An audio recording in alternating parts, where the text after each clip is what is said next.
नाजरीन, आप सब जानते हैं कि फौज ने और आर्मी चीफ ने इमरान खान पर कांटा लगा दिया है, लेकिन क्या आप ये जानते हैं कि इमरान खान पर यह कांटा क्यों लगाया गया है?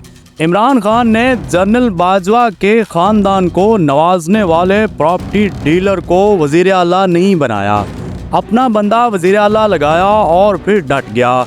जनरल बाजवा ने वजारत खारजा को बाईपास करते हुए नरेंद्र मोदी को पाकिस्तान का दौरा करने पर आमादा कर लिया। इमरान खान ने ठोक कर इनकार कर दिया।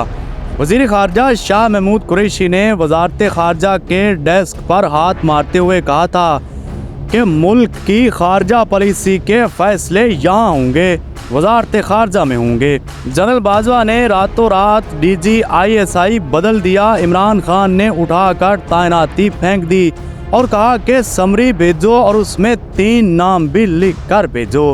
हाफिज साहब ने तरले मिन्नतें धमकियां तशद्दुद सब करके देख लिया, लेकिन इमरान खान मुल्क छोड़ने पर रजामंद नहीं हुआ। इससे पहले फौज जिसे कहती थी वो जलावतन हो जाता था। फौज को ये नत इस इमरान खान ने डाली थी जिस इमरान खान के पास सादा अक्सरियत भी नहीं थी। ये थी वो हकीकी आज़ादी जो इमरान खान हासिल करना चाहता है कि फैसला सियासतदान करे, जिसे अवाम मुंतखब करें, फैसले GHQ ना करे। नाज़रीन, अगर मुल्क में हकीकी आज़ादी आ गई तो क्या होगा? जो ब्रिगेडियर इस वक्त IG पंजाब को उंगलियों पर नचा रहा है, वो किसी आर्टिलरी डिवीजन में तोपों की सालाना सफाई की निगरानी करेगा। जो मेजर सादा लिबास में पुलिस के हमरा लोगों के घर तोड़ता है, पुलिस से खवातीन को अगवा करवाता है, वो किसी GOC के दफ्तर आने से पहले उसकी टेबल साफ किया करेगा।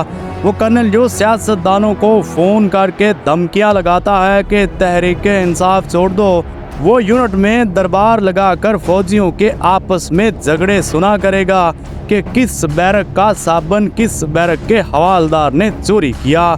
जो कैप्टन सोशल मीडिया पर नज़र रखता और लोगों की निशानदेही करता है, वो सुबह सुबह फौजी ट्रक के आगे जीप में बैठकर यूनिट की सब्जी और दालों की सप्लाई पूरी करेगा।